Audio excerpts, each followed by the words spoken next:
Punjabi audio book YouTube channel सुन रहे सारे ਸਰੋਤਿਆਂ ਨੂੰ ਫਤਿਹ ਕਰਦੀ ਹਾਂ जी। वाहिगुरू जी का खालसा वाहिगुरू जी की फतेह। किताब ਸਿੰਘਨਾਦ भाग 6वां पन्ना नंबर 104।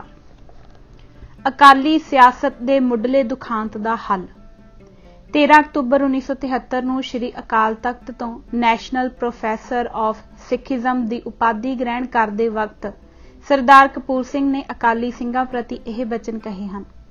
पंथ की सैनिक शक्ति के संचालक जे खालसा जी के बोलबाले ਅਤੇ सुतंत्र देश काल विच सीमित आजाद पंथ के निशाने नूं पिठ दे के निगूणे निजी हितां की प्राप्ति झंडी वालियां कारां वास्ते पंथ की अगाध शक्ति ਅਤੇ पंथ की सही मंजिल नूं भ्रिष्ट नष्ट करन विच रुझे रहणगे, तद ओह इत्थे उत्थे दोही जहानी खुआर ही होणगे, स्थाई प्राप्ति कुछ नहीं कर सकणगे। सरदार दे लफज रणजीत सिंह दे समय दे सिख इतिहास दे रोच घचोले दा बीज कारण प्रगट करते हैं। 10वें पातशाह ने खालसा पंथ की नींह संपूर्ण राजसी आज़ादी अते मुकम्मल शख्सी स्वै निर्भरता उत्ते रखी सी।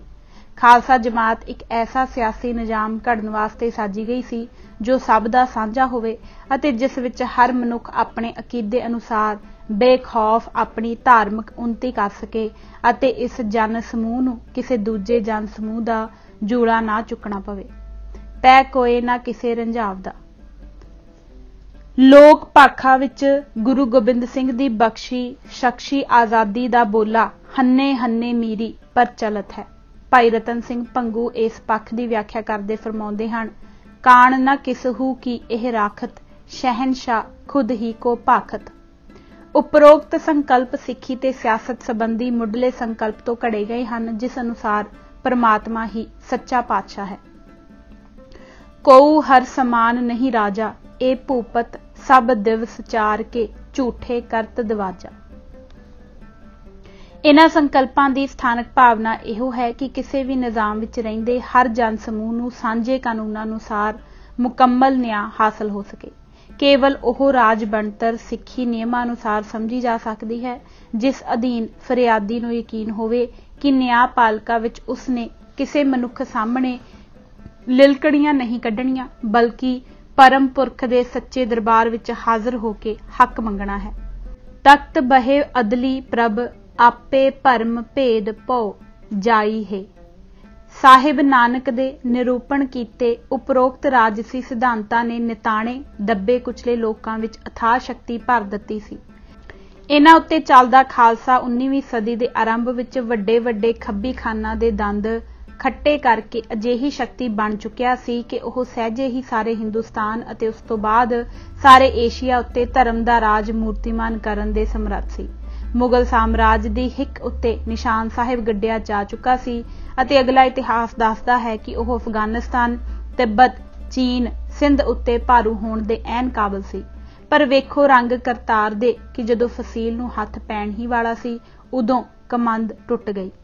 खालसे दे अवेसलेपण कारण अथाह लोक शक्ति दा अरुक वहण एक लोभी मनुख जां धाड़वी कहिए दी सौड़ी सोचणी दे घड़े दा समुंदर बन के रह गया। 19वीं सदी के पहले दहाके विच ही एक कौतक वापरिया। होलकर दे लार्ड लेक कोलों हार के पंजाब आउण तक खालसा गुरु वल्लों बख्शी अणमुली राजसी मणी नूं गुरमते दे रूप विच सांभ के रखदा रहा। अंग्रेज़ां अते होलकर प्रति वतीरा गुरमता करके ही नियत किया गया। उस तो तुरंत बाद खालसे ने गुरमते दे सिद्धांत नूं विसार दिता, अर्थात गुरु नूं पिठ दे के बंदा बन गया। इसदा सियासी रुझान एक पुरखी प्रभु सत्ता वल हो गया। शुरू विच तां रणजीत सिंह ने खालसे दी रूह विचों सिमदे प्रचंड प्रकाश तो डर के आज़ादी दे संकल्प दे कलबूत नूं आने बहाने जिउंदा रखिया। ओह गद्दी उत्ते ना बैठा ते अपने आप नूं खालसे दा सेवादार अखवाउंदा रहा। इस तो बाद विच आउण वालियां ने लोई ही ला दित्ती। आखिर धर्मी फौजियां नूं छड्ड के सब दीयां नज़रां विच सही सियासी संकल्प धुंधले पै गए। समां आउण उत्ते केवल खालसा फौजां ही इन्हां सर्वोत्तम संकल्पां दी राखी दे काबिल रह गईयां। जे ओह भी ना नितरदे तां अणमुला खजाना समय दी धूड़ ने अपने विच समा लेना सी। ओह इन्हां दातां दी संभाल लई मर्दां वांग उड्डे। शाह मुहम्मदा सरां दी लाई बाजी नहीं मोड़दे सूरमे अंग मियां।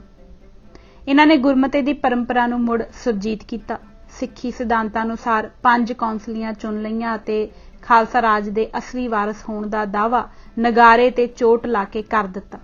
इन्हां ने वजीर जवाहर सिंह, हीरा सिंह, पंडित जल्ले आदि नूं सजाए मौत देण दे अधिकार ग्रहण कर लए। अंग्रेज झट पछाण गए कि खालसा पंचायतां दी लोक राजी बनतर दे सामणे बरतानिया दी राज व्यवस्था गुफावां विच रहिंदे बनमानसा दे कबीलियां दे प्रबंध तों वध कुਝ भी नहीं सी। इन्ने तेजस्वी सूरज दे प्रकाश दे हुंदियां बरतानिया दे निगूणे दीवे दी लोह प्रभावहीन अते बेलोड़ी सी। खालसा राज उत्ते तिरछी नज़र लाई बैठा कार्ल मार्क्स लोकतंत्र दे प्रचंड प्रकाश नूं वेख के नशिया उठिया। इसे कारण सब कुछ अखीं वेखदा सुहिया मेजर ब्रॉडफुट धुर अंदर तक कंब गया।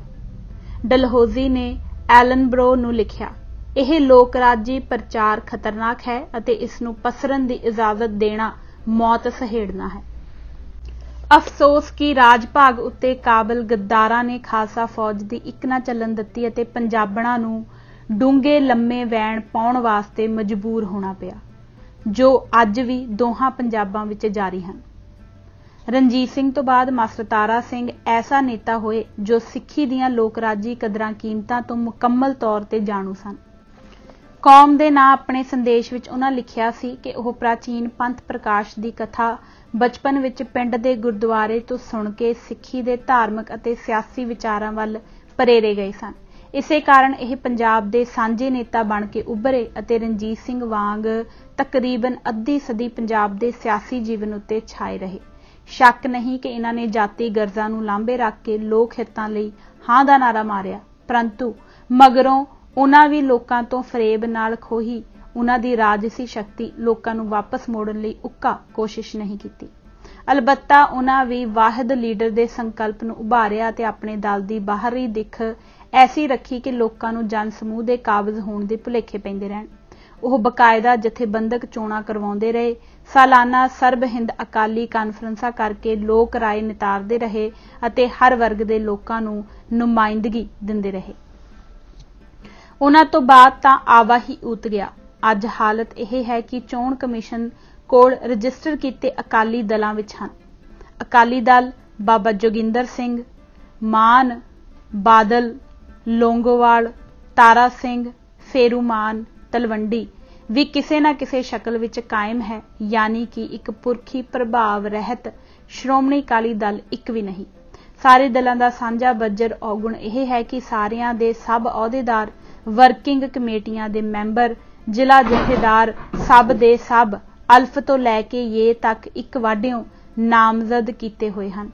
किसी दल की भर्ती नहीं, किसी का जनरल हाउस कायम नहीं अते किसी का कोई अहुदेदार नहीं कह सकता कि वह किसी सत्ता दे दलाल दे रहमो करम उत्ते मुकम्मल तौर ते निर्भर नहीं।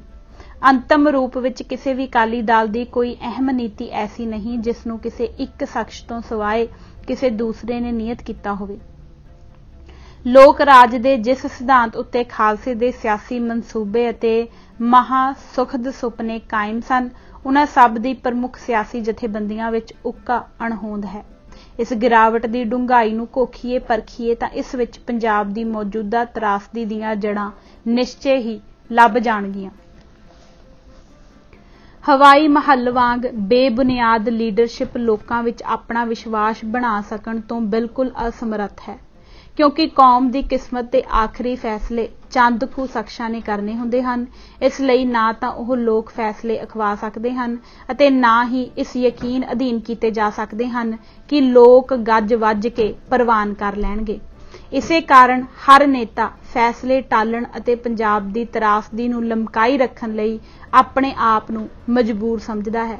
पिछले सालां विच कुछ फैसले ऐसे भी होए हन जिन्हां नूं पंजाब लई घातक अते यकीनन बेईमानी तो प्रेरित साबित किया जा सकता है। खाड़कू राजनीति का लुकवा दुखांत अते चोण विरोधी संकल्प का धुरा भी इहो है। ਉਹ समझते हैं कि मौजूदा हालतां विच चुन के आया कोई भी आदमी बेईमानी तक अपड़दी सियासी तिकड़मबाजी तो निर्लेप नहीं रह सकता। जिन्नी देर तक एक पुरखी प्रणाली ਸਰਬਵਾਹਦ ਲੀਡਰ ਦਾ ਸੰਕਲਪ ਕਾਇਮ ਰਹੇਗੀ ਅਤੇ ਸਿੱਖ ਸਿਆਸਤ ਗੁਰਮਤੇ ਦੇ ਸਿਧਾਂਤ ਤੋਂ ਥੜਕੀ ਰਹੇਗੀ, ਪੰਜਾਬ ਉੱਤੇ ਵਰਤ ਰਹੇ ਕਹਿਰ ਨੂੰ ਘੱਟ ਵੀ ਨਹੀਂ ਕੀਤਾ ਜਾ ਸਕਦਾ।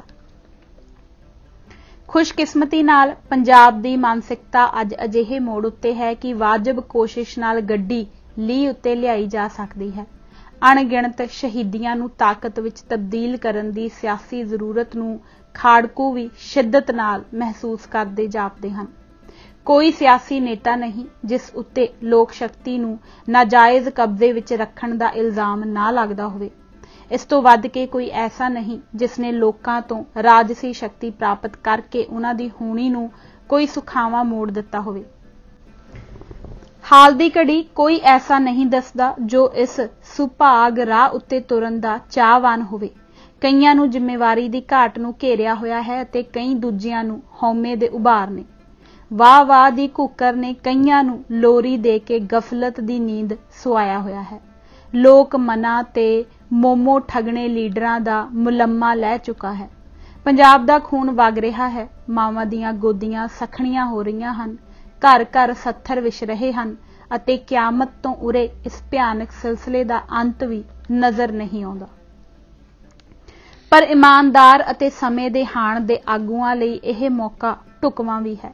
ਪੰਜਾਬ ਦੇ ਅਥਾਹ ਦਰਦ ਨੂੰ ਸਮਝਾਉਣ ਵਾਲਾ ਕੋਈ ਇੱਕ ਸੱਜਣ ਇਹ ਬੀੜਾ ਚੁੱਕ ਲਵੇ ਕਿ ਉਸਨੇ ਧਾੜਵੀਆਂ ਰਾਹੀਂ ਲੁੱਟੀ ਲੋਕਾਂ ਦੀ ਸ਼ਕਤੀ ਨੂੰ ਮੋੜ ਕੇ ਲੋਕਾਂ ਦੇ ਘਰ ਪਹੁੰਚਾਉਣਾ ਹੈ, ਜਿਵੇਂ ਕਿ ਖਾਲਸਾ ਅਬਦਾਲੀ ਵੇਲੇ ਟਕਾ ਮੋੜਦਾ ਰਿਹਾ ਹੈ। ਕੋਈ ਪਰ ਉਪਕਾਰੀ ਉੱਠੇ ਅਤੇ ਅੰਧੀ ਰਹਿਤ ਗਿਆਨ ਵਿਹੂਣੀ ਦੇ ਹੱਥ ਉਹ ਬ੍ਰਹਮ ਅਸਤਰ ਮੋੜ ਕੇ ਦੇ ਦੇਵੇ ਜਿਹੜਾ ਤਕਰੀਬਨ 2 ਸਦੀਆਂ ਦੀ ਸੰਗਦਲ ਸਿਆਸਤ ਨੇ ਇਹਨਾਂ ਤੋਂ ਖੋਇਆ ਹੈ। ਇਹ ਕੰਮ ਕੋਈ ਬੇਗਰਜ਼ ਹੀ ਕਰ ਸਕਦਾ ਹੈ ਅਤੇ ਖੁਸ਼ਕਿਸਮਤੀ ਨਾਲ ਸਰਬੰਸਦਾਨੀ ਦੇ ਪੰਥ ਵਿੱਚ ਨੀਲੇ ਦੀ ਟਾਪ ਨੂੰ ਸੁਣਨ ਲਈ ਉਤਾਵਲੇ ਬਹੁਤ ਹਨ। ਸਿੱਖੀ ਦੀ ਅਣਖ ਨੂੰ ਬਹਾਲ ਕਰਨ ਲਈ ਅਤੇ ਪੰਜਾਬ ਦੇ ਹੱਕਾਂ ਉੱਤੇ ਡਟ ਕੇ ਪਹਿਰਾ ਦੇਣ ਵਾਲੇ ਉਭਾਰਨ ਲਈ ਕਿਹੜਾ ਹੈ ਜਿਹੜਾ ਸੰਸਾਰ ਦੇ ਕੁਝ ਬੇਲੋੜੇ ਸੁੱਖਾਂ ਦਾ ਤਿਆਗ ਨਾ ਕਰ ਸਕੇ। ਜੇ ਉਹਨਾਂ ਨੂੰ ਸਿਧਾਂਤ ਦੀ ਸੋਝੀ ਪੈ ਜਾਵੇ ਤਾਂ ਸ਼ਾਇਦ ਅਨੇਕ ਖਾੜਕੂ ਵੀ ਇਸ ਪਵਿੱਤਰ ਕੰਮ ਲਈ ਨਿੱਤਰ ਪੈਣ। ਹਾਲਾਂਕਿ ਮਾਊਂਟ ਆਬੂ ਉੱਤੇ ਘਾਹ ਫੂਸ ਤੋਂ ਅਗਨੀਕੁਲ ਪੈਦਾ ਕਰਨ ਵਾਂਗ ਕਠਿਨ ਜਾਪਦਾ ਹੈ, ਪਰ ਅਸਲ ਵਿੱਚ ਇਹ ਕੰਮ ਹੈ ਬਹੁਤ ਸੌਖਾ। ਪਿੰਡ ਪਿੰਡ ਇਹ ਸੰਦੇਸ਼ ਪਹੁੰਚਾਇਆ ਜਾਵੇ ਕਿ ਐਤਕੀ ਕਿਸੇ ਵਿਚੋਲੇ ਦੀ ਨਹੀਂ ਸੁਣਨੀ ਅਤੇ ਆਪਣੇ ਹੱਥੀਂ ਆਪੇ ਕਾਜ ਸਵਾਰਨਾ ਹੈ। ਸਾਰੇ ਪਿੰਡ ਘੱਟੋ ਘੱਟ ਬਹੁਸੰਮਤੀ ਨਾਲ 5-5 ਨੁਮਾਇੰਦੇ ਚੁਣ ਲੈਣ। ਇਹ ਸਾਰੇ ਨੁਮਾਇੰਦੇ ਬੰਨੇ ਸਮੇਂ ਮੁਤਾਬਕ ਹਲਕੇਵਾਰ ਇਕੱਠੇ ਹੋ ਕੇ ਲੋਕਾਂ ਵੱਲੋਂ ਸੁਝਾਏ 10-15 ਨਾਵਾਂ ਉੱਤੇ ਵੋਟਾਂ ਪਾਉਣ ਅਤੇ ਇਉਂ 8-10 ਵਾਰੀ ਵੋਟਾਂ ਪਾਉਣ ਅਤੇ ਅਖੀਰਲੇ ਨੂੰ ਛੱਡਦੇ ਜਾਣ ਨਾਲ ਕੱਪੜ ਛਾਣ ਕੀਤਾ ਸੱਚਾ ਸੁੱਚਾ ਨੁਮਾਇੰਦਾ ਨਿਕਲ ਕੇ ਆ ਜਾਵੇਗਾ। ਉਸ ਨੂੰ ਸ਼੍ਰੋਮਣੀ ਅਕਾਲੀ ਦਲ ਦੀ ਟਿਕਟ ਉੱਤੇ ਖੜਾ ਕਰ ਦਿੱਤਾ ਜਾਵੇ। ਉਸ ਦੀ ਚੋਣ ਵਿੱਚ ਭਰਪੂਰ ਮਦਦ ਕੀਤੀ ਜਾਵੇ। ਇਸੇ ਛਾਨਣੀ ਰਾਹੀਂ ਰਹਿੰਦੀਆਂ ਸਰਕਾਰੀ ਸੰਸਥਾਵਾਂ ਦੇ ਚੇਅਰਮੈਨ ਲੋਕ ਖੁਦ ਚੁਣ ਲੈਣ। ਇਉਂ ਚੁਣੇ ਲੋਕ ਭਾਵਨਾਵਾਂ ਨਾਲ ਇੰਨ-ਬਿੰਨ ਜੁੜੇ ਹੋਣਗੇ, ਲੋਕਾਂ ਦੇ ਦੁੱਖ ਜਾਣਨਗੇ, ਬੇਈਮਾਨੀ ਨਹੀਂ ਕਰਨਗੇ ਕਿਉਂਕਿ ਉਹਨਾਂ ਕਿਸੇ ਵਾਹਦ ਨੇਤਾ ਦੀ ਥਾਂ ਇਲਾਕੇ ਦੀ ਸੰਗਤ ਨੂੰ ਖੁਸ਼ ਰੱਖਣਾ ਹੋਵੇਗਾ। ਵਿਕਣਗੇ ਨਹੀਂ, ਡੋਲਣਗੇ ਵੀ ਨਹੀਂ, ਸਾਰੇ ਜੋ ਨਾਲ ਹੋਵਾਂਗੇ। ਜੇ ਮੇਰੀ ਕੋਈ ਸੁਣਦਾ ਹੋਵੇ ਤਾਂ ਮੈਂ ਗਲ ਪੱਲਾ ਪਾ ਕੇ ਤਖਤਾਂ ਤੇ ਫਰਿਆਦ ਕਰਾਂ ਕਿ ਅਜਿਹਾ ਕਰਨ ਲਈ ਬਲਦੀ ਦੇ ਬੂਥੇ ਪਏ ਪੰਜਾਬ ਉੱਤੇ ਕੋਈ ਹੁਕਮਨਾਮਾ ਛਿੜਕੋ। ਮੈਂ ਖਾੜਕੂਆਂ ਨੂੰ ਬੇਨਤੀ ਕਰਾਂ ਕਿ ਜਿਨ੍ਹਾਂ ਲੋਕ ਹੱਕਾਂ ਲਈ ਤੁਸੀਂ ਲੜ ਰਹੇ ਹੋ ਉਹਨਾਂ ਵਿੱਚੋਂ ਇੱਕ ਅਹਿਮ ਸਿਆਸੀ ਹੱਕ ਤੁਸੀਂ ਉਹਨਾਂ ਨੂੰ ਵਾਹਦ ਲੀਡਰ ਦੇ ਬੰਜਰ ਸੰਕਲਪ ਤੋਂ ਮੁਕਤੀ ਦਿਵਾ ਕੇ ਦੇ ਸਕਦੇ ਹੋ। ਕਿਸਾਨ ਯੂਨੀਅਨ ਨੂੰ ਆਖਾਂ ਕਿ ਇਸ ਦਾਨਸ਼ਮੰਦੀ ਦਾ ਬੀਅ ਪਾਓ, ਬੋਹਲ ਭਾਰੇ ਲੱਗਣਗੇ। ਬੁੱਧੀਜੀਵੀਆਂ ਮਨੁੱਖੀ ਅਧਿਕਾਰ ਵਾਲਿਆਂ ਨੂੰ ਵਾਸਤਾ ਪਾਵਾਂ ਕਿ ਪੰਜਾਬ ਦੀ ਵਾਗਡੋਰ ਮਿੱਟੀ ਦੇ ਜੰਮਿਆਂ ਦੇ ਹੱਥ ਦੇਣ ਦੀ ਸਹਾਇਤਾ ਕਰੋ। ਵਿਦਿਆਰਥੀ ਸੰਘਾਂ ਨੂੰ ਆਖਾਂ ਕਿ ਆਪਣੇ ਜ਼ਖਮਾਂ ਉੱਤੇ ਆਪ ਫਹੇ ਰੱਖੋ, ਪਰ ਸਭ ਤੋਂ ਵੱਧ ਉੱਚੀ ਆਵਾਜ਼ ਵਿੱਚ ਸਿਆਸੀ ਪਾਰਟੀਆਂ ਦੇ ਕੁਰਸੀਆਂ ਪਿੱਛੇ ਤਰਲੇ ਲੈਂਦੇ ਲਾਲਾਂ ਸੁੱਟਦੇ ਨੇਤਾਵਾਂ ਨੂੰ ਕਲਗੀ ਵਾਲੇ ਦਾ ਵਾਸਤਾ ਪਾਵਾਂ ਕਿ ਪੰਜਾਬ ਉੱਤੇ ਤਰਸ ਖਾ ਕੇ ਕੁਝ ਕੁ ਸਾਲ ਬਿਨਾਂ ਗੱਦੀ ਤੋਂ ਸਾਰ ਲਵੋ। ਅੱਜ ਬਾਬਾ ਰਾਮ ਸਿੰਘ ਜਿਹਾ ਅਵਤਾਰਾਂ ਦੀ ਧਰਤੀ ਤੋਂ ਕੋਈ ਮਰਦ ਕਾ ਚੇਲਾ ਜ਼ਰੂਰ ਉੱਠੇਗਾ ਜੋ ਇਸ ਹੂਕ ਨੂੰ ਸੁਣ ਕੇ ਕੰਨੀ ਬੁੱਝੇ ਨਹੀਂ ਦੇਵੇਗਾ। कब तकाजा है फ़क़्त मेरे दिले सरशार का, मुंतज़िर है एक ज़माना सुबह पुर अनवार का, आ रहा है बहारों का मौसम भी करीब, गुंचा गुंचा हंस पड़ेगा जब मेरे गुलजार का। श्रोमणी अकाली दल दे 75 साल। राजा राम मोहन राय 1772 तो 1833 पहला व्यक्ति सी जिसने महसूस किया कि हिंदू धर्म की उस समय जो हालत सी उस विच हिंदू कदे भी राजसी तौर ते प्रभावशाली नहीं बन सकणगे। जद तक हिंदू मत विच व्यापक सुधार नहीं किए जाते, हिंदुस्तान एक विदेशी कंपनी की सदीवी गुलामी विच जकड़िया रहेगा। उसकी नज़र विच कट्टड़पुणा, बुत पूजा, जात पात की लानत ਅਤੇ फजूल ਦੀਆਂ ਰੀਤਾਂ रस्मां कुछ ਕੁ ਅਜਿਹੀਆਂ रुकावटां सन जिन्हां ਨੂੰ दूर करना पवेगा ਤੇ ब्रह्मो समाज ਨੂੰ भारत ਦਾ धर्म बनाउणा पवेगा। ब्रह्मो समाज हिंदू धर्म ही सी जिस विचों ਉਹ सारियां बुराइयां ਕੱਢ ਦਿੱਤੀਆਂ गईयां सन जो राजा राम मोहन राय ने अनुभव कीतियां सन। उस दे कहण मुताबक जे हिंदुआं ने राजसी तौर ते प्रभावशाली बनना है ਤਾਂ ਘੱਟੋ ਘੱਟ ਇਹ ਕੁਝ ਤਾਂ ਉਹਨਾਂ ਨੂੰ ਕਰਨਾ ਹੀ ਪਵੇਗਾ। ਬੁੱਤ ਪੂਜਾ ਦੇ ਪ੍ਰਸ਼ਨ ਤੇ ਉਹ ਇੰਨੇ ਪੱਕੇ ਵਿਚਾਰਾਂ ਦਾ ਧਾਰਨੀ ਸੀ ਕਿ ਉਹ ਆਪਣੇ ਪਿਤਾ ਨਾਲ ਵੀ ਝਗੜ ਪਿਆ ਜੋ ਕਿ ਇੱਕ ਕੱਟੜ ਬੁੱਤ ਪੂਜ ਸੀ। ਰਾਜਾ ਰਾਮ ਮੋਹਨ ਰਾਏ ਮਗਰੋਂ ਦਬਿੰਦਰਨਾਥ ਟੈਗੋਰ 1817 ਤੋਂ 1905 ਅੱਗੇ ਆਇਆ ਜਿਸ ਨੇ 1865 ਤੱਕ ਪੂਰੀ ਤਰ੍ਹਾਂ ਰਾਏ ਦੀਆਂ ਨੀਤੀਆਂ ਦਾ ਪਾਲਣ ਕੀਤਾ, पर उस मगरों बिल्कुल ही उल्ट विचारा का प्रचार करन लग पिया। हिंदू मत विच सुधार लियाउण दी थां उसने फैसला किया कि ब्रह्मो समाज नूं इस दे पिछे लग जाना चाहिदा है। उन्हां लोकां लई बुत पूजा भी उसने जायज़ करार दित्ती जो परम सच नूं समझणों उंज असमर्थ हन अते तर्कवाद नूं अद्धे राह ही छड्ड दित्ता। समाजिक तब्दीली दे मामले विच बहुती तेज़ रफ्तारी तो सानूं बचना चाहिदा है। उसने कहा, मता इस तरह करदियां असीं अपनी मुख धारा तो भी वख ना हो जाइए जिस नूं असीं अगवाई देनी है ते उपर चुकना है। कहण दी लोड़ नहीं कि राजा राम मोहन राय वल्लों चितवे ब्रह्मो समाज दे आशियां तो यह पूरी तरह मूँह मोड़ लैण वाली गल सी। इसदा भी एक कारण सी। 1866 के आस पास राजसी तौर ते चेतन सारे लोकां नूं यह गल भली भांत स्पष्ट हो गई सी कि हुण भारत विच स्वै शासत संस्थावां चालू कीतियां जाणगियां अते हौली हौली भारतीयां नूं देश दी सत्ता विच भाईवाल बनाया जावेगा अते यह सिलसिला अंत देश नूं विदेशी गलबे तो मुक्त करके आज़ादी वल लै जावेगा। 1835 विच अंग्रेजी दी पढ़ाई चालू करवाउण, 1858 विच बरतानिया दी महाराणी दी घोषणा अते 1 अगस्त 1861 दे इंडिया कौंसल एक्ट तो यह गल प्रतख हो गई सी। शुरू विच ब्रह्मो समाज का निशाना हिंदुआं अंदर जागृति पैदा करके उन्हां नूं आज़ादी लई संघर्ष करन दे समर्थ बनाउणा सी, पर हुण संघर्ष की कोई लोड़ नहीं सी रह गई। हुण असलों नवीं दिशा निर्धारित करन दी लोड़ सी। हिंदू जो कि वड्डी बहुगिणती विच सन आपस विच ही बुरी तरह वंडे हुए सन ते अजिही हालत विच जे आज़ादी आ भी गई तां उस नूं कायम नहीं रख सकणगे। हिंदुआं नूं इकट्ठियां करके उन्हां नूं एकता दे धागे विच परोण दा काम करना ही हुण काफ़ी समझिया जाण लगा। हुण किसी इनकलाबी धर्म की लोड़ की गल करनी जरूरी नहीं सी रह गई, सगों इस दे विपरीत वापस वेदां वल मुड़ो वर्गे नारे देण नूं ही उत्साहित किया जाना जरूरी कर दिता गया। हिंदू एकता दे राह विच अड़िक्का बनन वाले बाहरी अते अंदरूनी खेतरां दी निशानदेही कर लई गई। अंदरूनी समस्या दा केंद्र बिंदु शूदर सन।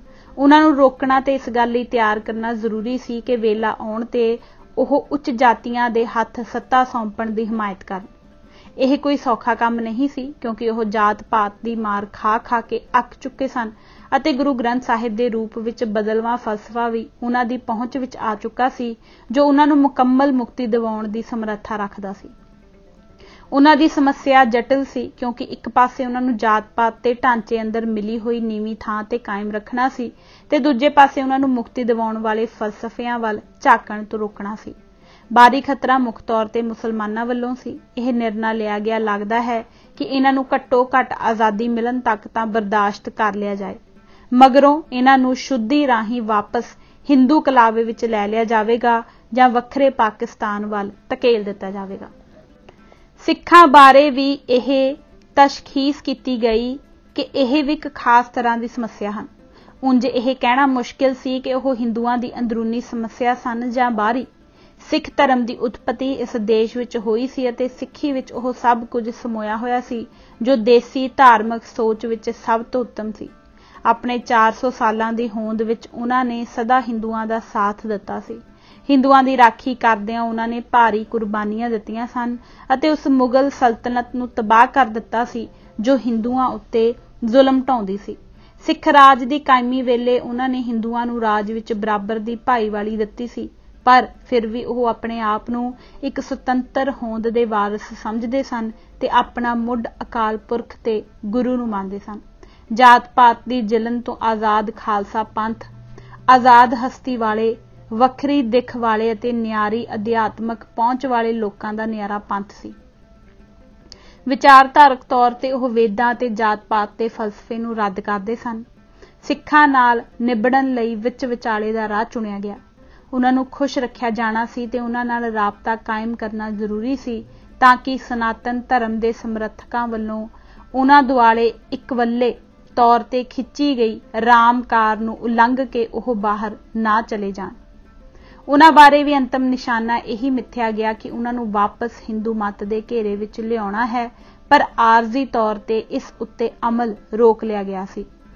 ਆਜ਼ਾਦੀ ਮਗਰੋਂ ਇਸ ਸਮੱਸਿਆ ਤੇ ਵੀ ਮੁੜ ਤੋਂ ਵਿਚਾਰ ਕੀਤੀ ਜਾਏਗੀ ਜੇਕਰ ਇਹ ਸਮੱਸਿਆ ਉਦੋਂ ਵੀ ਕਾਇਮ ਰਹੀ। ਪਿੱਛਲ ਝਾਤ ਮਾਰਿਆਂ ਪਤਾ ਲੱਗਦਾ ਹੈ ਕਿ ਇਹ ਅਤੇ ਨਾਲ ਲੱਗਦੇ ਹੋਰ ਕਈ ਮਹੱਤਵਪੂਰਨ ਨਿਰਣੇ ਚੇਤ ਜਾਂ ਅਚੇਤ ਰੂਪ ਵਿੱਚ 1866 ਮਗਰੋਂ ਸਮੇਂ-ਸਮੇਂ ਲੋੜ ਪੈਣ ਤੇ ਲਏ ਜਾਂਦੇ ਰਹੇ।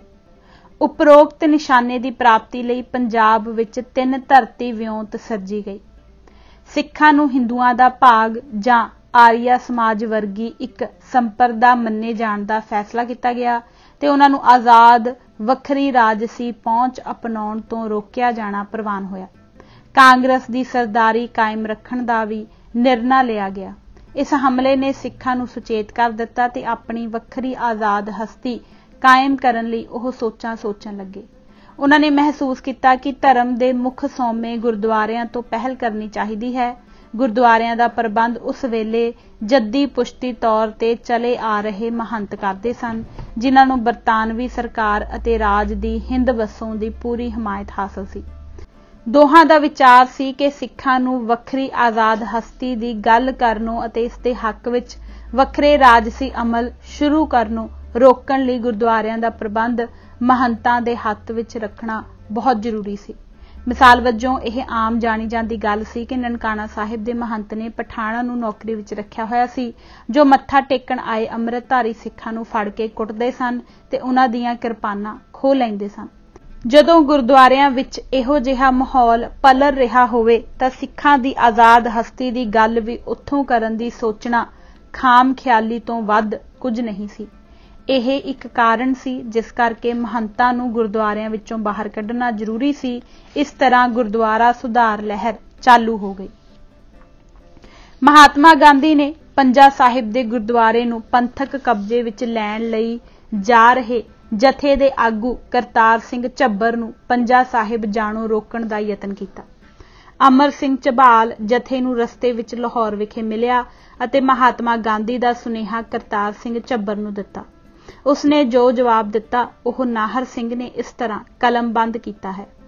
ਮੈਨੂੰ ਯਕੀਨ ਨਹੀਂ ਕਿ ਭਾਰਤ ਸਾਲ ਦੇ ਅੰਤ ਤੱਕ ਸਵਰਾਜ ਪ੍ਰਾਪਤ ਕਰ ਲਵੇਗਾ, ਪਰ ਜੇ ਅਜਿਹਾ ਹੋ ਵੀ ਗਿਆ ਤਾਂ ਹਿੰਦੂ ਜੋ ਕਿ ਧਰਮ ਦੇ ਮਾਮਲੇ ਵਿੱਚ ਸਾਡੇ ਵਿਰੋਧੀ ਹਨ, ਸਾਨੂੰ ਗੁਰਦੁਆਰਿਆਂ ਦੇ ਨੇੜੇ ਨਹੀਂ ਜਾਣ ਦੇਣਗੇ। ਅਸੀਂ ਪੰਜਾ ਸਾਹਿਬ ਜ਼ਰੂਰ ਜਾਵਾਂਗੇ। ਪੰਜਾ ਸਾਹਿਬ ਅਤੇ ਮਗਰੋਂ ਨਨਕਾਣਾ ਸਾਹਿਬ ਵਿਖੇ ਉਸਨੇ ਵੇਖਿਆ ਕਿ ਸਥਾਨਕ ਹਿੰਦੂ ਵਸੋਂ ਨੇ ਪੂਰੀ ਦ੍ਰਿੜਤਾ ਨਾਲ ਗੁਰਦੁਆਰਿਆਂ ਦਾ ਪ੍ਰਬੰਧ ਸਿੱਖਾਂ ਦੇ ਹੱਥ ਜਾਣੋਂ ਰੋਕਣ ਲਈ ਯਤਨ ਕੀਤੇ। ਹਿੰਦੂ ਮੈਂਬਰਾਂ ਨੇ ਮਗਰੋਂ ਪੰਜਾਬ ਲੈਜਿਸਲੇਟਿਵ ਕੌਂਸਲ ਅਸੈਂਬਲੀ ਵਿੱਚ ਇਸ ਦਾ ਡਟ ਕੇ ਵਿਰੋਧ ਕੀਤਾ। ਪੰਜਾਬ ਹਿੰਦੂ ਸਭਾ ਨੇ ਹਿੰਦੂਆਂ ਨੂੰ ਅਪੀਲ ਕੀਤੀ ਕਿ ਉਹ ਗੁਰਦੁਆਰਾ ਸੁਧਾਰ ਦਾ ਜਿੱਥੋਂ ਤੱਕ ਹੋ ਸਕੇ ਵਿਰੋਧ ਕਰਨ ਤੇ ਜੇ ਰੁਕਾਵਟ ਪਾਉਣੀ ਸੰਭਵ ਨਾ ਹੋਵੇ ਤਾਂ ਗੁਰਦੁਆਰਿਆਂ ਦੇ ਪ੍ਰਬੰਧ ਵਿੱਚ ਹਿੱਸਾ ਮੰਗਣ। ਕਈ ਥਾਵਾਂ ਤੇ ਹਿੰਦੂ ਭਾਰੀ ਗਿਣਤੀ ਵਿੱਚ ਖੁੱਲ੍ਹ ਕੇ ਸਾਹਮਣੇ ਆ ਗਏ ਤਾਂ ਕਿ ਸਿੱਖਾਂ ਨੂੰ ਗੁਰਦੁਆਰਿਆਂ ਦਾ ਪ੍ਰਬੰਧ ਆਪਣੇ ਹੱਥ ਵਿੱਚ ਲੈਣੋਂ ਰੋਕ ਸਕਣ। ਪੰਜਾ ਸਾਹਿਬ ਵਿਖੇ ਪੀਰ ਬੁੱਧੂ ਸ਼ਾਹ ਦੇ ਵਾਰਸਾਂ ਵੱਲੋਂ ਜਥੇ ਦੀ ਸਹਾਇਤਾ ਕਰਨ ਦੀ ਪੇਸ਼ਕਸ਼ ਕੀਤੀ ਗਈ, ਪਰ ਸ਼ਹਿਰ ਦੇ 3 ਤੋਂ 4 ਹਜ਼ਾਰ ਹਿੰਦੂ ਲਾਠੀਆਂ ਚੁੱਕ ਕੇ ਸਿੱਖਾਂ ਦਾ ਵਿਰੋਧ ਕਰਨ ਲਈ ਅੱਗੇ ਆ ਗਏ ਅਤੇ ਗੁਰਦੁਆਰੇ ਨੂੰ ਘੇਰਾ ਪਾ ਲਿਆ। ਅਗਲੇ ਦਿਨ ਉਹਨਾਂ ਨੇ ਮਹੰਤ ਵੱਲੋਂ ਗੁਰਦੁਆਰੇ ਤੇ ਕਬਜ਼ਾ ਕਰਨ ਲਈ ਇਸਤਰੀਆਂ ਦਾ ਜਥਾ ਭੇਜ ਦਿੱਤਾ। ਇਹੋ ਜਿਹੀਆਂ ਘਟਨਾਵਾਂ ਹੋਰ ਥਾਈਂ ਵੀ ਹੋਈਆਂ।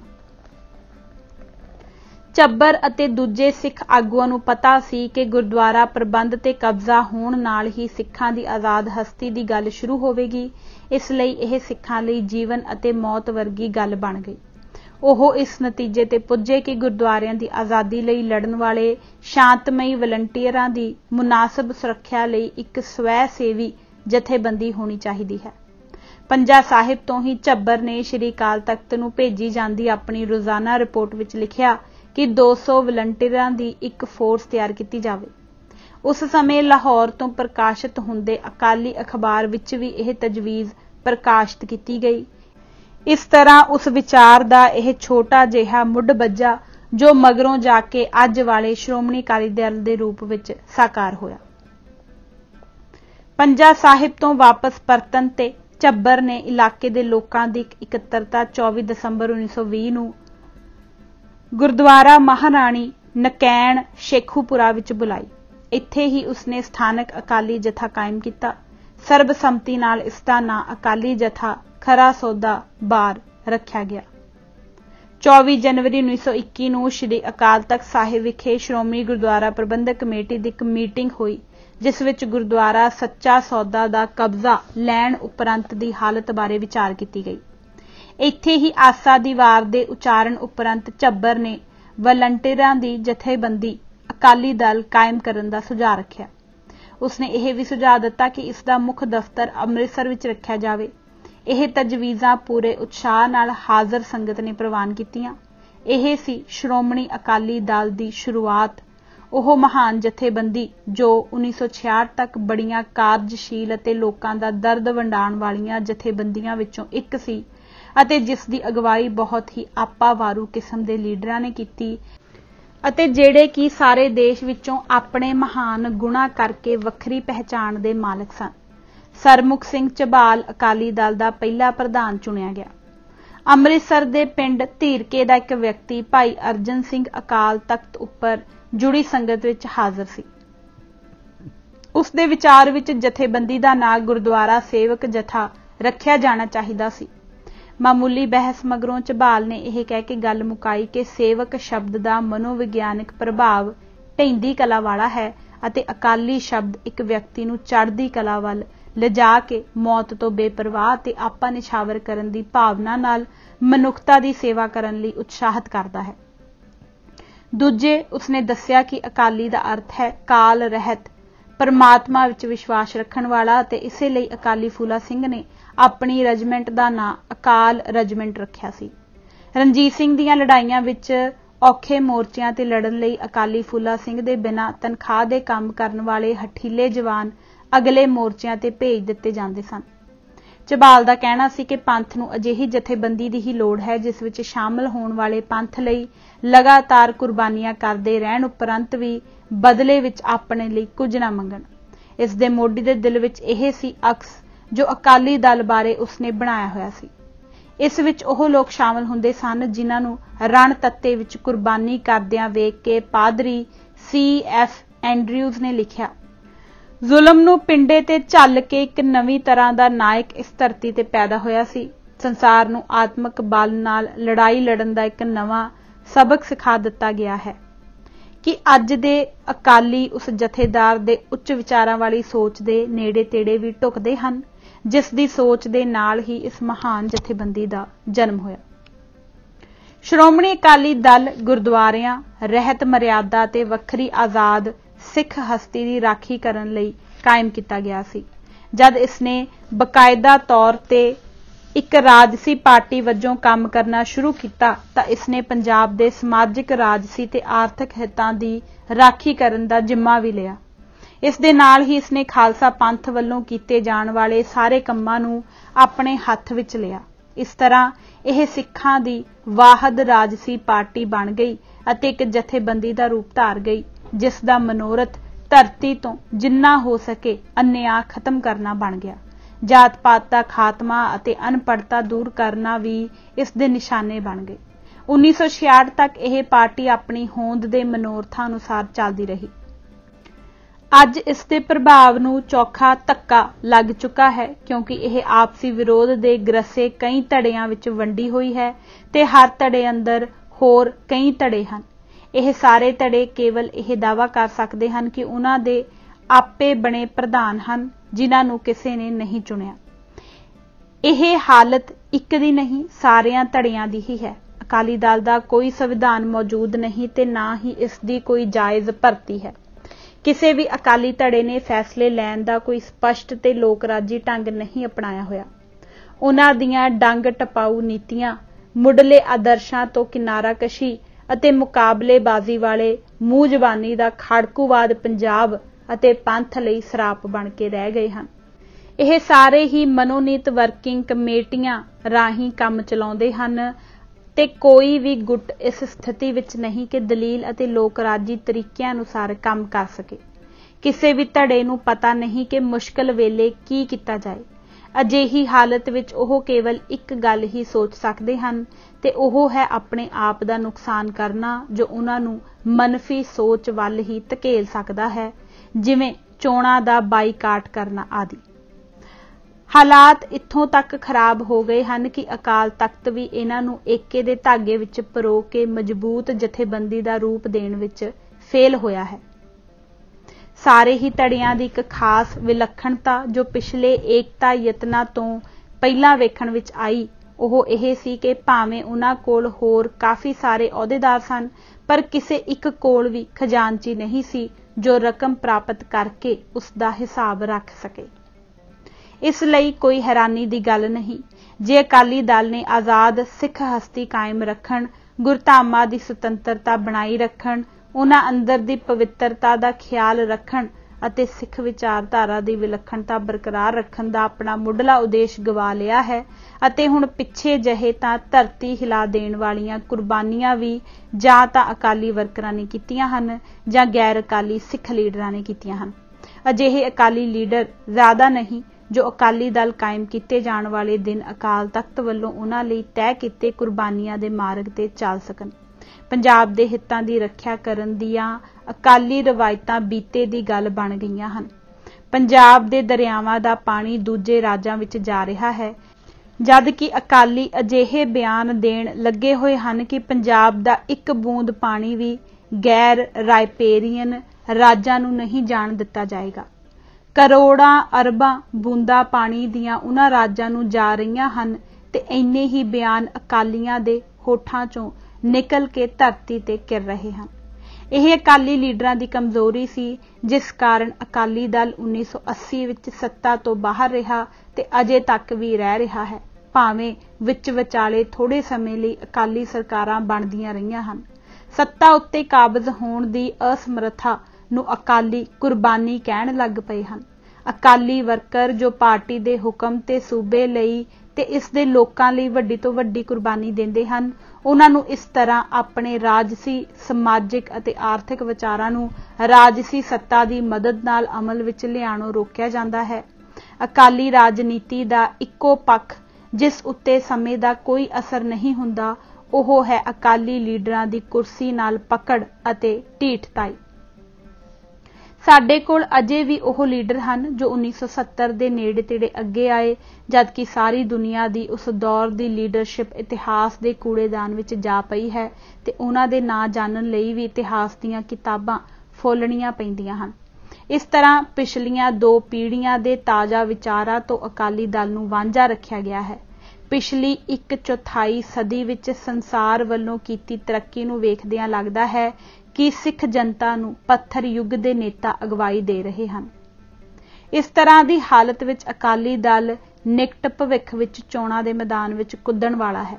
अपनी होंद दे 76वें साल विच की यह इतिहास सिरजण की अपनी शक्ति गवा बैठेगा। जिस दिन अजिहा हो गया, उह दिन पंजाब दे इतिहास का एक अत दुखदाई दिन होवेगा। पातशाह इन्हां अकाली लीडरां उत्ते भी तरस करे ते उन्हां ते भी जो इन्हां दी अगवाई कबूल करदे हन। ਅਕਾਲੀ ਦਲ ਦਾ ਅਕਾਲ ਚਲਾਣਾ। ਅਕਾਲੀ ਦਲ ਜਦੋਂ ਪੂਰੇ ਜੋਬਨ ਤੇ ਸੀ, ਛਵੀਆਂ ਦੀ ਧਾਰ ਉੱਤੇ ਖੇਡਦਾ ਸੀ, ਰੇਲ ਗੱਡੀਆਂ ਅੱਗੇ ਹਿੱਕਾਂ ਡਾਉਂਦਾ ਸੀ, ਮਾਂ ਬੋਲੀ ਲਈ ਘਾਲਣਾਵਾਂ ਘਾਲਦਾ ਸੀ ਅਤੇ ਇਸ ਦੀ ਜਾਂਬਾਜ਼ੀ ਦੀਆਂ ਹਜ਼ਾਰਾਂ ਕਲਮਾਂ ਆਸ਼ਕ ਸਨ। ਇਸ ਦੇ ਕਾਰਨਾਮੇ ਸੁਨਹਿਰੀ ਅੱਖਰਾਂ ਵਿੱਚ ਲਿਖ ਕੇ ਕਈ ਇਤਿਹਾਸਾਂ ਦੇ ਪੱਤਰੇ ਸ਼ਿੰਗਾਰੇ। ਪੰਜਾਬੀ ਸੂਬਾ ਬਣਨ ਤੋਂ ਬਾਅਦ ਇਹ ਲਗਾਤਾਰ ਨਿਗਰਦਾ ਹੀ ਗਿਆ। ਆਖਰ ਆ ਗਈ ਅੱਜ ਦੀ ਘੜੀ, ਘੋਰੜੂ ਵੱਜਣ ਦਾ ਸਮਾਂ। ਜੇ ਗੈਬੋਂ ਕੋਈ ਮੁਅੱਜ਼ਜ਼ਾ ਨਾ ਹੋਇਆ ਤਾਂ ਛੇਤੀ ਕੀਰਤਨ ਸੋਹਿਲਾ ਵੀ ਪੜ੍ਹਿਆ ਜਾਵੇਗਾ। ਜਦ ਅਕਾਲੀ ਦਲ ਦੀ ਅੱਖ ਖੁੱਲੀ ਤਦ ਵੀ ਇਹ ਭਰ ਜੋਬਨ ਵਿੱਚ ਸੀ। ਇਹ ਮਾਝੇ ਦੀ ਧਰਤੀ ਉੱਤੇ ਆਪਣੇ ਜਾਂਬਾਜ਼ ਪਿਤਾ ਕਰਤਾਰ ਸਿੰਘ ਝੱਬਰ ਅਤੇ ਮਾਤਾ ਸੰਘਰਸ਼ ਕੌਰ ਦੀ ਕੁੱਖੋਂ ਪੈਦਾ ਹੋਇਆ। ਉਹਨਾਂ ਦੋਹਾਂ ਮਿਲ ਕੇ ਇਸ ਨੂੰ ਮੁਕੰਮਲ ਸ਼ਸਤਰਧਾਰੀ ਸੂਰਮੇ ਦੇ ਰੂਪ ਵਿੱਚ ਪ੍ਰਗਟ ਕੀਤਾ। ਨਾਮਕਰਨ ਤੋਂ ਪਹਿਲਾਂ ਵੀ ਇਹ ਕਈ ਮੱਲਾਂ ਮਾਰ ਚੁੱਕਾ ਸੀ। ਇਸ ਦੇ ਪ੍ਰਗਟ ਹੋਣ ਦਾ ਮਕਸਦ ਕੇਵਲ ਸਿੱਖ ਹੱਕਾਂ ਲਈ, ਗੁਰਦੁਆਰਿਆਂ ਦੀ ਪਵਿੱਤਰਤਾ ਲਈ ਅਤੇ ਸਰਬੱਤ ਦੇ ਭਲੇ ਲਈ ਦ੍ਰਿੜਤਾ ਨਾਲ ਜੂਝਣਾ ਹੀ ਸੀ। ਇਸ ਨੇ ਪੁਰਾਤਨ ਸਿੱਖ ਯੋਧਿਆਂ ਦੀ ਮਾਨਸਿਕਤਾ ਪਾਈ ਅਤੇ ਇਹ ਲੋਕ ਹਿੱਤ ਲਈ ਲੜਨ ਦਾ ਆਪਣਾ ਘੇਰਾ ਵਧਾਉਂਦਾ ਗਿਆ। ਜਿਵੇਂ ਕਾਬਲੀ, ਅਫਗਾਨ ਅਤੇ ਮੁਗਲ ਬਿੱਲੇ ਇੱਥੋਂ ਪੂੰਛੋਂ ਫੜ ਕੇ ਇਸ ਦੇ ਪੂਰਵਜਾਂ ਨੇ ਜੈਜ਼ੋ ਤੋਂ ਪਾਰ ਚਲਾ ਕੇ ਮਾਰੇ ਸਨ, ਇਸੇ ਤਰ੍ਹਾਂ ਅੰਗਰੇਜ਼ੀ ਬਿੱਲੇ ਨੂੰ ਹਾਲੀਏ ਮੱਖਣ ਖਾਦੇ ਨੂੰ ਇਸ ਨੇ ਧੋਣੋਂ ਆ ਫੜਿਆ ਤੇ ਵਗਾ ਕੇ 7 ਸਮੁੰਦਰੋਂ ਪਾਰ ਮਾਰਿਆ। ਪਰ ਉਸ ਜਾਂਦੇ ਜਾਂਦੇ ਐਸਾ ਪੈਂਤੜਾ ਮਾਰਿਆ ਕਿ ਇਹਨਾਂ ਦੇ ਹਿੱਸੇ ਦੀ ਧਰਤੀ ਅੱਧੀ ਇੱਧਰ ਅੱਧੀ ਉੱਧਰ ਸੁੱਟ ਕੇ ਉੱਤੇ ਨਹੁੰਦਰ ਨਾਲ ਵਾਗਾ ਵਾ ਗਿਆ। ਜੇ ਇਹ ਗੁਆਂਢੀਆਂ ਵਾਂਗ ਅੰਗਰੇਜ਼ਾਂ ਨਾਲ ਬਚਾ ਕੇ ਗੱਤਕਾ ਖੇਡਦਾ, 10 ਕੇ ਪੋਲੇ ਵਾਰ ਕਰਦਾ, ਢਾਲ ਉੱਤੇ ਖੁੰਡੀਆਂ ਕਿਰਪਾਨਾਂ ਉਲਾਰਦਾ, ਪਰ ਖਿਡਾਰੀ ਦੇ ਆਂਚ ਨਾ ਆਉਣ ਦਿੰਦਾ ਤਾਂ ਸ਼ਾਇਦ ਇਸ ਨੂੰ ਵੀ ਸਰਦਾਰੀ, ਕਮਜ਼ੋਰ, ਘੱਟ ਗਿਣਤੀਆਂ ਉੱਤੇ ਧੌਂਸ ਜਮਾਉਣ ਦਾ ਹੱਕ ਮਿਲ ਜਾਂਦਾ। ਜੇ ਇਹ ਦੂਜੇ ਗੁਆਂਢੀ ਵਾਂਗ ਕਾਨੂੰਨੀ ਛੁਰੇ ਹੀ ਤਿੱਖੇ ਕਰੀ ਜਾਂਦਾ ਤੇ ਆਖਰ ਸਿੱਧੇ ਹੱਥ ਕਰਦਾ ਤਾਂ ਇਸ ਨੂੰ ਵੀ ਇੱਕ ਖੁਦਮੁਖਤਿਆਰ ਖਿੱਤਾ ਸਾਹ ਲੈਣ ਲਈ ਮਿਲ ਜਾਣਾ ਸੀ। ਪਰ ਇਹ ਤਾਂ ਖੱਫਣ ਸਿਰ ਤੇ ਬੰਨ੍ਹ ਕੇ ਬਾਜਾਂ ਵਾਂਗ ਝਪਟਿਆ। ਤਖਤ ਛੱਡਣ ਵਾਲੇ ਅੰਗਰੇਜ਼ਾਂ ਆਪਣੀ ਪਾਰਲੀਮੈਂਟ ਵਿੱਚ ਆਖਿਆ ਕਿ ਇਹੋ ਜਿਹੇ ਬਹਾਦਰ ਮਰਦੇ ਨਹੀਂ ਹੁੰਦੇ, ਇਹ ਆਪਣੀ ਸੂਰਮਗਤੀ ਨਾਲ ਆਪਣੀ ਥਾਂ ਆਪੇ ਬਣਾ ਲਵੇਗਾ। ਇਹੋ ਗੱਲ ਤਖਤਾਂ ਉੱਤੇ ਬਹਿਣ ਵਾਲਿਆਂ ਆਖ ਕੇ ਇਸ ਨੂੰ ਤਿਫਲ ਤਸੱਲੀਆਂ ਦਿੱਤੀਆਂ। ਦੋਹਾਂ ਪਾਸਿਆਂ ਦੀ ਮਾਰ ਤੋਂ ਜਦੋਂ ਇਸ ਨੂੰ ਹੋਸ਼ ਆਈ ਤਾਂ ਸਦੀ ਆਪਣੇ ਸਫ਼ਰ ਵਿੱਚ ਅੱਧ ਵਿਚਾਲੇ ਪਹੁੰਚੀ ਹੋਈ ਸੀ। ਅਕਾਲੀ ਦਲ ਨੇ ਵੇਖਿਆ ਕਿ ਜਾਂ ਤਾਂ ਇਹ ਸਿਰ ਸੁੱਟ ਕੇ ਬੀਤੇ ਨੂੰ ਵਿਸਾਰ ਕੇ ਆਪਣੇ ਗੁਰੂ ਸਾਹਿਬਾਨ ਅਤੇ ਲੱਖਾਂ ਸ਼ਹੀਦਾਂ ਦੇ ਅਕੀਦਿਆਂ ਨੂੰ ਤਿਲਾਂਜਲੀ ਦੇ ਕੇ ਹੱਲ ਦਾ ਮੁੰਨਾ ਫੜ ਸਕਦਾ ਹੈ, ਜਾਂ ਭਲੇ ਦਿਨਾਂ ਦੀ ਉਮੀਦ ਵਿੱਚ ਮਾੜੀ ਮੋਟੀ ਹਿਲਜੁਲ ਕਰਕੇ ਆਪਣੀਆਂ ਘਾਲਣਾਵਾਂ ਨਾਲ ਮੌਤ ਨੂੰ ਪਰੇ ਧੱਕ ਕੇ ਰੱਖ ਸਕਦਾ ਹੈ। ਇਸ ਅਨੁਸਾਰ ਇਹ 2 ਮਾਨਸਿਕਤਾਵਾਂ ਵਿੱਚ ਵੰਡਿਆ ਗਿਆ। ਤੀਜਾ ਰਾਹ ਜੋ ਸਪਸ਼ਟ ਸੀ ਇਸ ਨੇ ਅਖਤਿਆਰ ਨਾ ਕੀਤਾ। ਉਹ ਸੀ ਆਪਣੀ ਨੇਕ ਨੀਅਤੀ ਦੇ ਪਹਾੜ ਵਿਖਾ ਕੇ ਗੁਆਂਢੀਆਂ ਕੋਲੋਂ ਆਪਣੇ ਹੱਕ ਲੈਣੇ। ਕਮੀ ਸੀ ਸਿਰਫ ਦੂਰ ਅੰਦੇਸ਼ ਸਿਦਕਵਾਨ ਆਗੂਆਂ ਦੀ, ਜੋ ਇਤਿਹਾਸ ਦੀਆਂ ਹਜ਼ਾਰਾਂ ਕਿਤਾਬਾਂ ਤੋਂ ਮਿੱਟੀ ਦੀਆਂ ਮੋਟੀਆਂ ਪਰਤਾਂ ਲਾ ਕੇ ਇਸ ਦੇ ਅਨੇਕ ਗੁਣਾਂ ਨੂੰ ਇਉਂ ਪ੍ਰਗਟ ਕਰਦੇ ਕਿ ਇਹ ਹਰ ਇੱਕ ਦਾ ਮਨ ਮੋਹ ਲੈਂਦਾ ਅਤੇ ਲਾਡਲਾ ਬਣ ਸਦਾ ਖੁਸ਼ੀਆਂ ਖੇੜਿਆਂ ਵਿੱਚ ਰਹਿੰਦਾ। ਉਧਰ ਇਹ ਹਾਲ ਕਿ ਸੱਤਾ ਆ ਗਈ ਪੂਰੇ ਅੰਗਰੇਜ਼ਾਂ ਦੇ ਹੱਥ। ਫੇਬੀਅਨ ਸੋਸ਼ਲਿਜ਼ਮ ਦੀਆਂ 4 ਕਿਤਾਬਾਂ ਪੜ੍ਹ ਕੇ ਉਹ ਪੰਡਤ ਬਣ ਬੈਠੇ, ਪਰ ਰਹੇ ਭਾਰਤ ਦੀ ਪੁਰਾਤਨ ਸੱਭਿਅਤਾ ਤੋਂ ਕੋਰੇ ਨਾ ਵਾਕਫ। ਇੱਕ ਤਾਂ ਪਹਿਲਾਂ ਹੀ ਕਰੇਲਾ ਸੀ, ਫੇਰ ਨੀਮ ਚੜਿਆ। ਇਹਨਾਂ ਦੇ ਮਾਸਟਰ ਜੀ ਫਿਰਨ ਨੱਥ ਕਢਾਉਣ ਨੂੰ ਅਤੇ ਉਹਨਾਂ ਦੇ ਪੰਡਤ ਜੀ ਫਿਰਨ ਨੱਕ ਵਢਾਉਣ ਨੂੰ। ਉਹ ਆਖਣ ਕਿ ਪਹਿਲਾਂ ਸਿੱਖੀ ਦੀ ਗੈਰ ਸੈਕੂਲਰ ਗੱਲ ਛੱਡੋ, ਫੇਰ ਦੱਸੋ। ਇਹ ਨਾ ਤਾਂ ਸਿੱਖੀ ਦੀ ਗੱਲ ਕਰਨ ਨੂੰ ਵੱਡੀ ਸੈਕੂਲਰ ਸੋਚ ਸਾਬਤ ਕਰਨ ਅਤੇ ਨਾ ਹੀ ਉਸ ਤੋਂ ਮੁਨਕਰ ਹੋਣ। ਆਖਰ ਦੋਹਾਂ ਪਾਸਿਆਂ ਤੋਂ ਦਾਣੇ ਮੁੱਕ ਗਏ। ਉੱਧਰ ਵੀ ਉਹ ਆਏ ਜਿਨ੍ਹਾਂ ਲਈ ਨਵਾਂ ਫੈਸਲਾ ਕਰਨਾ ਸੰਭਵ ਸੀ ਅਤੇ ਇੱਧਰ ਵੀ ਬੁੱਢੇ ਸ਼ਾਹ ਅਸਵਾਰ ਨੂੰ ਆਪਣਿਆਂ ਘੇਰ ਕੇ ਘੋੜਿਓਂ ਲਾ ਸੁੱਟਿਆ। ਇੱਧਰ ਬੋਲਬਾਲਾ ਹੋ ਗਿਆ 2 ਨਵੇਂ ਨਕੋਰ ਕੁਲਾਟੀਆਂ ਦਾ, ਜਿਨ੍ਹਾਂ ਦਾ ਇੱਕ ਪੈਰ ਉੱਧਰ ਵੀ ਸੀ। ਇਹ ਸਨ ਸਿੱਖੀ ਸੁੱਖੀ ਦੀ ਗੱਲ ਤੋਂ ਉਚੇਰੇ ਅਤੇ ਫਸੀਦੀਆਂ ਦੀ ਇਹਨਾਂ ਨੂੰ ਪਕੜ ਕੋਈ ਨਾ। ਦੋਵੇਂ ਸੰਤ ਜਿਨ੍ਹਾਂ ਚਿਮਟੇ ਪਕੜ ਗੀਤ ਗਾਏ, ਆਪਣੀਆਂ ਸਾਂਝੀਆਂ 2 ਹਿੰਦੂ ਸਿੱਖ ਅੱਖਾਂ ਦੇ ਬਾਬਿਆਂ ਦੀਆਂ ਚਾਰੋਂ ਅੱਖਾਂ ਬੰਦ ਹੋਣ ਤੋਂ ਬਾਅਦ ਅਕਾਲੀ ਦਲ ਨੂੰ ਸਮਝ ਨਾ ਆਵੇ ਕਿ ਮਾਸਟਰ ਜੀ ਦਾ ਸ਼ਬਦ ਯਾਦ ਰੱਖੀਏ ਕਿ ਬਾਬਿਆਂ ਦਾ ਉਪਦੇਸ਼। ਸਭ ਜਾਣਦੇ ਹਨ ਕਿ ਸਿਧਾਂਤ ਨਾਲ, ਸੱਚ ਨਾਲ ਪਰਨਾਏ ਮਾਸਟਰਾਂ ਦੇ ਸਬਕਾਂ ਉੱਤੇ ਪਹਿਰਾ ਦੇਣਾ ਸਿੱਲ ਅਲੂਣੀ ਚੱਟਣਾ ਹੁੰਦਾ ਹੈ। ਸਾਧਾਂ ਦੀ ਕਿਆ ਜ਼ਿੰਦਗੀ, ਸਭ ਤੋਂ ਪੂਜਾ ਕਰਵਾਓ, ਦੁੱਧ ਮਲਾਈਆਂ ਅਤੇ ਚੋਗੀਆਂ ਹੇਠ ਭਾਵੇਂ ਸੋ ਬਲਾਵਾ ਪਾਲੋ। ਇਹ ਬਿਮਾਰੀ ਜੋ ਅੱਜ ਅਕਾਲੀ ਦਲ ਲਈ ਜਾਨਲੇਵਾ ਸਿੱਧ ਹੋਈ, ਇਸ ਦੇ ਜਰਾਸੀਮਾ ਦੀ ਇਹੋ ਸੰਖੇਪ ਕਹਾਣੀ ਹੈ। ਫੇਰ ਮਰਜ਼ बढ़ती गई जूं जूं दवा की। सियासत का निशाना केवल सत्ता हासिल करना रह गया। बारी दिख बन गई केवल पंथ की जीत दे नारियां दी, बाणी दी, झूल ते निशाना दी, पंथक सरकार दे चोगियां दी, नीलियां दस्तारां, खुलियां दाड़ियां दी। पर अंदरों केवल यह एहसास कि किसी दे रहम उत्ते 4 दिन सत्ता दे झूटे लैना ही सिखां दी किस्मत विच रह गया है। जे इन्हां दे चेले सियाणे हुंदे तां इहो गल खोल के लोकां सामणे रखदे अते अपने निजी सियासत नूं लोकां दी कसवट्टी उत्ते घसा के खरा सोना साबित करदे। पर इन्ना समां हुंदियां भी 1980 तो 1966 मानसिक दुविधा दूर ना कीती, शायद इस नीति नूं खरा भी नहीं सन समझदे। लुकमी खेड विचों पैदा होया धड़ेबंदी दा कैंसर। इस दी अलामत यह सी कि अकाली दल दे नरोए जुस्से विचों इक्को इक करके लोक प्रतिनिधिता दे सैल झड़दे जाण अते निजवाद दा केवल इक्को सैल मोटा होई जावे। बड़े बड़े कपूर सिंह वर्गे सियाणियां ओहड़ पोहड़ कीती, काबल डॉक्टरां चीर फाड़ भी कीती, पर बीमारी घर कर चुकी सी। आखिर 2 धड़ियां दे नुमाइंदे 2 ही सैल रह गए। शरीर किन्नी कु देर केवल 2 सैलां दे सहारे चलदा।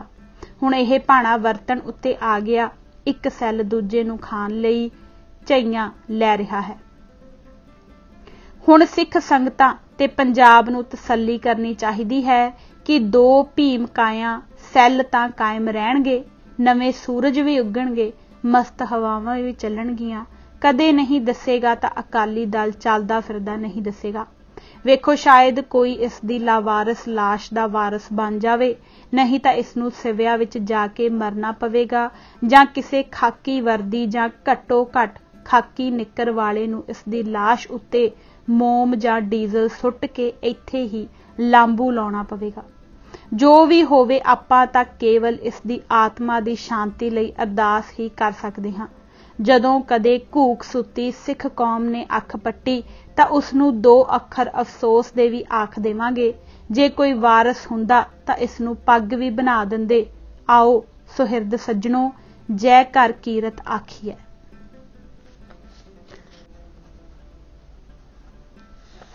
आनंदपुर साहिब दे मते दी असलीयत। पिछे जए कई दहाकियां तो अकाली दल दे सलाहकार चले आउंदे जसबीर सिंह ने आनंदपुर साहिब दे मते बारे एक लेख अखबार विच छापिया। इस लेख विच प्रमुख तौर उत्ते यह कोशिश की गई कि श्रोमणी अकाली दल अजोकी पंजाबी पार्टी नूं आनंदपुर दा मता करन दे इल्जाम तो बरी किया जावे। इस मकसद नूं साधण लई बेवजह अणखी अते अकल दे धनी सरदार कपूर सिंह नूं अखड़, शराबी अते चलाक साजिशी बना के पेश किया गया, जिसने धक्के अते हेरा फेरी नाल अकाली दल दी कारजकारनी कोलों इस उत्ते सही पवा लई सी। उपरंत खवाजे दी गवाही डड्डू हरपाल सिंह पन्नू भी दे चुकिया है। यह तर्क तत्थों हीणा ते सच्चाई तो कोहां दूर है। ਜਿਹੜੇ सरदार कपूर सिंह अते जनरल गुरबख्श सिंह बदनी तो सारा साका सुन चुके हैं, जाणदे हन कि दल वल्लों मता करन दी प्रक्रिया दस्से नालों मुड्ढों वखरी सी। यह फैसला कर लिया गया सी कि इस किस्म का प्रस्ताव वर्किंग कमेटी ने प्रवान करना है। मुढ़ले तौर उत्ते सहमति करके फिर खरड़ा तैयार करने वाली कमेटी बनी सी। इस कमेटी ने चंडीगढ़ विच कई मिलनियां दौरान मते दे तर्क अते मते दे विषय बारे आम सहमति कर लई सी, क्योंकि मते उत्ते सरदार कपूर सिंह दी सोच भारू सी। इस वास्ते इस दी शब्दावली घड़न लई भी सरदार नूं बेनती की गई सी। इस अकल दे कोट पूरन गुरसिख ने बड़ा सोध सवार के एक मता दल दी मंशा अनुसार बनाया। यह कागजात उन्हां आखर इस लेख दे लेखक नूं दे दित्ते जो उसने गुरमुख दी हत्थ लिखत नूं अमुल खजाना समझ के अज तक सांभे होए हन। इस असल नूं आनंदपुर साहिब विच होई दल दी कारजकारिणी दी मिलनी विच पेश किया गया अते इन बिन उसे तरह मीटिंग दे कार्रवाई रजिस्टर विच चढ़ाया गया। आखिर कारजकारिणी दे मैंबरां ने रजिस्टर उत्ते इक्को वेले दस्तखत कीते। पौने 2 दिन दी विचार तो बाद इस उत्ते दिन छिपे तो बाद जाके दस्तखत होए सन। समा पा के यह रजिस्टर तलवंडी दल दे कोल रह गया।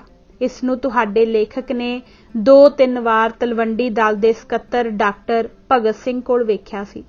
इस दल वालियां इलाके वाली मद विच उत्तर प्रदेश की तराई नूं पंजाबी बोलदे इलाके वजों शामिल करके अपना वखरा आनंदपुर साहिब का मता बना लिया सी, जिस दी प्राप्ति लई इस दल ने दिल्ली विच बीबी निर्लेप कौर अते बाबा विरसा सिंह की मदद नाल मोर्चा लाई रखिया सी।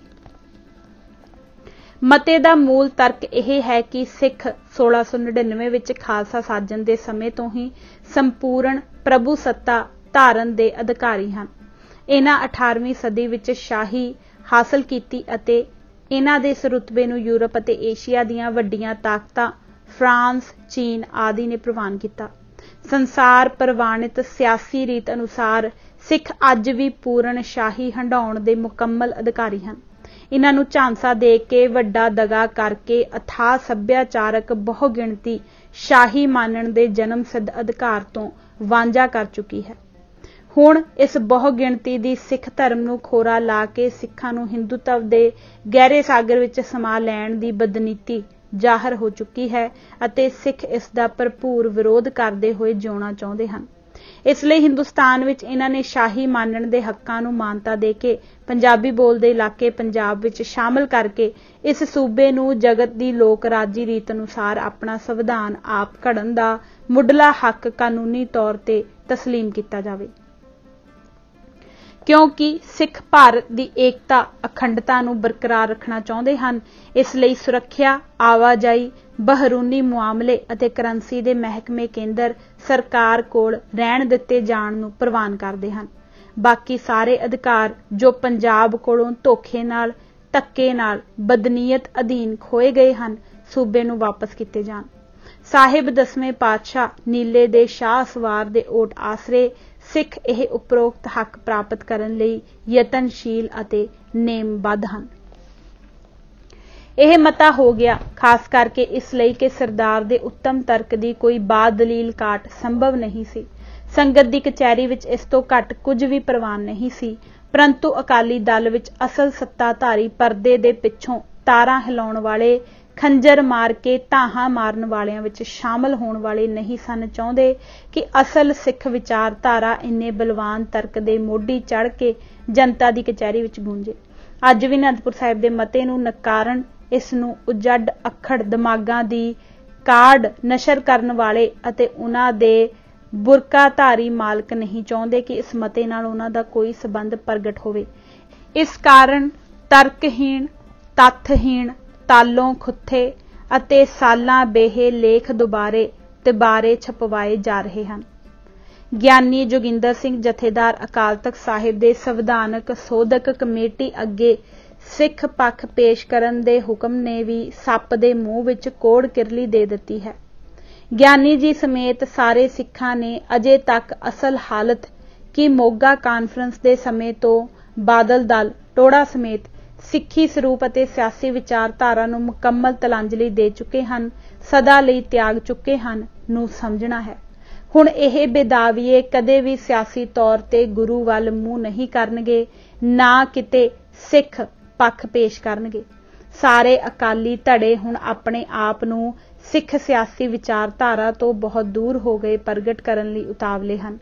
ਵੋਟਾਂ ਵਾਲੇ ਇੱਕ ਦਿਨ ਸਿੱਖਾਂ ਨੂੰ ਭਰਮਾਉਣ ਲਈ ਨੀਲੀਆਂ ਪੱਗਾਂ ਬੰਨੀ ਰੱਖਣਾ ਇਹਨਾਂ ਦੀ ਸਿਆਸੀ ਮਜਬੂਰੀ ਹੈ, ਇਹਨਾਂ ਦਾ ਰੋਜ਼ੀ ਰੋਟੀ ਚੱਲਦੇ ਰੱਖਣ ਦਾ ਸਾਧਨ ਹੈ। ਆਨੰਦਪੁਰ ਸਾਹਿਬ ਦੇ ਮਤੇ ਬਾਰੇ 1973 ਵਿੱਚ ਹੀ ਚਰਚਾ ਸ਼ੁਰੂ ਹੋ ਗਈ ਸੀ ਅਤੇ ਉਦੋਂ ਹੀ ਇੱਕ ਖਾਸ ਅਕਾਲੀ ਗਰੁੱਪ ਦੇ ਇਸ ਤੋਂ ਦੂਰੀ ਜ਼ਾਹਰ ਕਰਨ ਦੀਆਂ ਅਲਾਮਤਾਂ ਪ੍ਰਗਟ ਹੋਣ ਲੱਗ ਪਈਆਂ ਸਨ। ਇਹਨਾਂ ਇੱਕ ਤਾਂ ਇਸ ਮਤੇ ਬਾਰੇ ਗੂੰਗਿਆਂ ਨੂੰ ਮਾਤ ਪਾਉਣ ਵਾਲੀ ਚੁੱਪ ਸਾਧ ਲਈ ਅਤੇ ਦੂਜੇ ਇਸ ਵਿੱਚ ਮੁਲੰਮਾ ਆਦਿ ਮਿਲਾ ਕੇ ਇਸ ਦੀ ਨੁਹਾਰ ਦਿੱਖ ਅਤੇ ਸਮਰੱਥਾ ਖਤਮ ਕਰਨ ਦੀ ਨੀਤੀ ਘੜ ਲਈ ਸੀ। 1978 ਵਾਲੇ ਅਕਾਲੀ ਦਲ ਦੇ ਲੁਧਿਆਣਾ ਇਕੱਠ ਵੇਲੇ ਇਸ ਅਮਲ ਨੇ ਅਸਧਾਰਨ ਤੇਜ਼ੀ ਫੜੀ। ਉਦੋਂ ਤੱਕ ਇਹ ਮਤਾ ਕੇਵਲ ਅਕਾਲੀ ਦਲ ਦੀ ਕਾਰਜਕਾਰਨੀ ਭਰ ਦਾ ਹੀ ਮਤਾ ਸੀ। ਹੁਣ ਅਕਾਲੀ ਦਲ ਦੀ ਜਨਰਲ ਮੀਟਿੰਗ ਹੋਣ ਚੱਲੀ ਸੀ ਅਤੇ ਇਸ ਨੂੰ ਹਰ ਹੀਲੇ ਬੰਨੇ ਲਾਉਣਾ ਜਗਤ ਹਸਾਈ ਰੋਕਣ ਪੱਖੋਂ ਲਾਜ਼ਮੀ ਸੀ। ਉਸ ਵੇਲੇ ਸਾਰੇ ਪ੍ਰਮੁੱਖ ਅਕਾਲੀ ਨੇਤਾਵਾਂ ਦਾ ਨੇਤਾ ਕਾਮਰੇਡ ਹਰਕਿਸ਼ਨ ਸਿੰਘ ਸੁਰਜੀਤ ਸੀ। ਇਹ ਸਾਰਾ ਲਾਣਾ ਉਸ ਨੂੰ ਆਪਣਾ ਸਿਆਸੀ ਗੁਰੂ ਮੰਨਦਾ ਸੀ ਅਤੇ ਬੜੇ ਅਦਬ ਨਾਲ ਮੁਕੰਮਲ ਹਲੀਮੀ ਨਾਲ ਗੁਰੂ ਜੀ ਕਹਿ ਕੇ ਸੰਬੋਧਨ ਕਰਦਾ ਹੁੰਦਾ ਸੀ। ਇਹਨਾਂ ਆਨੰਦਪੁਰ ਮਤੇ ਦੇ ਭੂਲ ਭਲਈਆਂ ਵਿੱਚੋਂ ਨਿਕਲਣ ਲਈ ਉਸ ਦੀ ਸ਼ਰਨ ਲਈ।